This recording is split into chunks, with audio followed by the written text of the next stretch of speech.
Sumainyo ang Panginoon. At sumairing Ang mabuting balita ng Panginoon ayon kay San Mateo.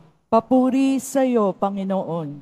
Noong panahong iyon, sinabi ni Jesus sa kanyang mga apostol, "Ngayon, sinusugo kayong parang mga tupa sa gitna ng asong gubat. Maging matalino kayo gaya ng ahas at matapat gaya ng kalapati. Mag-iingat kayo sapagkat may mga taong magkakanuno sa inyo sa hukuman at hahagupitin nila kayo sa mga sinagoga. Dahil sa akin, ihaharap ko kayo sa mga gobernador at mga hari at magpapatotoo kayo sa harapan nila at mga hentil. Kapag nililitis na kayo, huwag kayong mabalisa tungkol sa sabihin ninyo o kung paano nyo sasabihin. Pagdating ng oras, ito'y ipagkakaloob sa inyo sapagkat hindi kayo ang magsasalita kundi ang Espiritu ng inyong Ama ang magsasalita sa pamamagitan ninyo. Ipagkakanuno kayo ng kapatid ang kanyang kapatid kung ipapapatay. Gayon din ang gagawin ng ama sa kanyang anak. Lalabanan ng anak ang kanyang mga magulang. Ipapapatay, kapopootan kayo ng lahat dahil sa akin. Ngunit ang manatiling tapat hanggang wakas ay siyang maliligtas. Kapag inuusig nila kayo sa isang bayan, tumakas kayo sa kasunod. Sinasabi ko sa inyo, hindi pa ninyo napupuntahan ang lahat ng bayan ng Israel, ay darating na ang anak ng tao." Mga kapatid, ang mabuting balita ng Panginoon. Pinupuri ka namin, Panginoong Hesukristo. Magsipo muna ang lahat. Magandang umaga po sa inyong lahat. Pakibati nga po ang inyong katabi ng magandang umaga.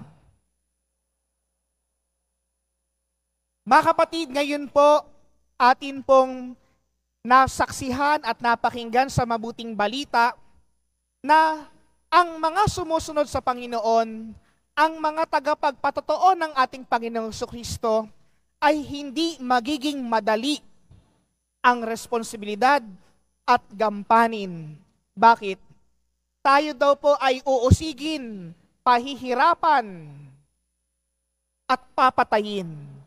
Pag-aaway-awayin, ililigaw, sisirain ang puso para hindi na magpatuloy sa paglilingkod.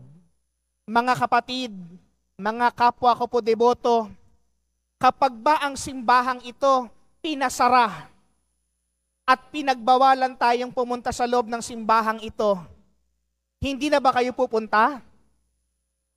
Hindi na ba kayo mamimintuho? Hindi ba kayo magiging tapat?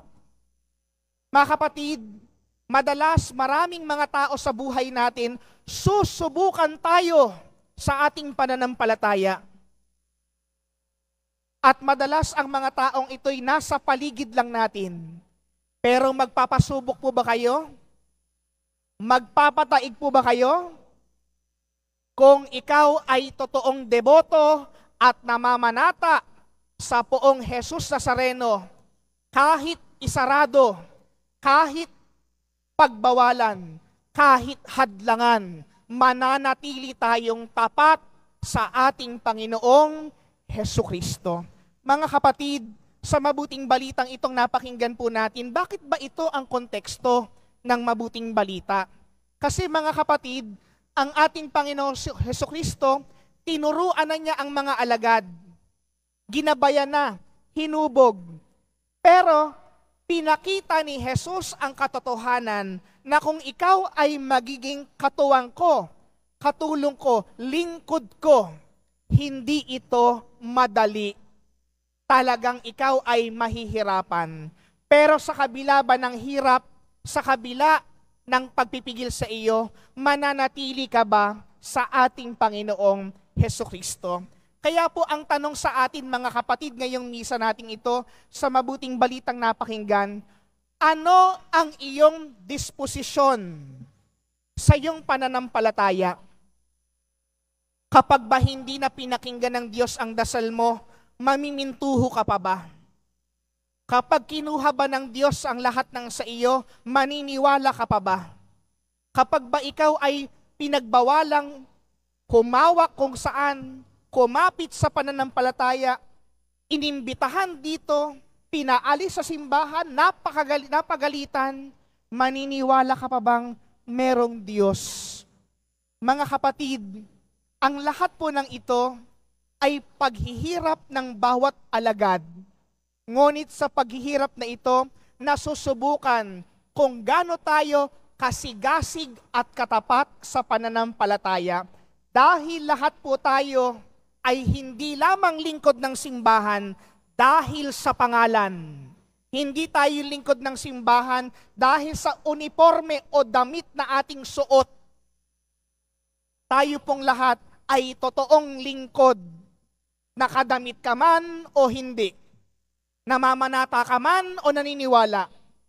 Ang sukatan ng pagiging lingkod kung ang laman ng disposisyon ng ating puso ay walang iba kundi ang ating Panginoong Hesukristo.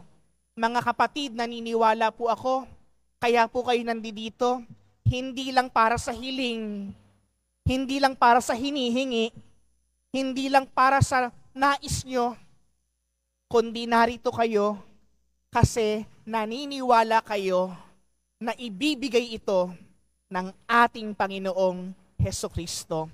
Dahil sa ating paniniwala, dahil sa ating pagiging tapat, at dahil sa ating disposisyon, ang lahat ng ito magkakaroon ng kaganapan sapagkat ito'y nanggaling sa kapangyarihan ng Poong may kapal. Kaya mga kapatid, sa wakas na bahagi ng ating pagnilay, ngayong umagang ito, tatanungin ko kayo muli, ano ang disposisyon ng iyong puso? Ano ang nais mo? Bakit ka naglilingkod? Ano ang dahilan kung bakit ka namimintuho sa Diyos? Ito ba'y dahil may napapala ka? O ito'y dahil naniniwala ka? Ang mga apostol ay naniwala sa kapangyarihan ng Diyos. Kaya sila'y pinagpala. Tayo pong nandito, alam natin, dahil sa ating paniniwala, dahil sa disposisyon ng ating puso, tayo'y pinagpala ng Poong may kapal. Kaya po mga kapatid, sa pagkapatuloy po ng ating banal na pagdiriwang na ito, sa ating pagtanggap ng banal na Eucharistia, nawa walang ibang sisintahin at hinihingi ang ating puso. Si Kristo lamang ang laman-laman, patnubay natin sa kaligtasan. Sa ngalan ng Ama, ng Anak, at ng Espiritu Santo.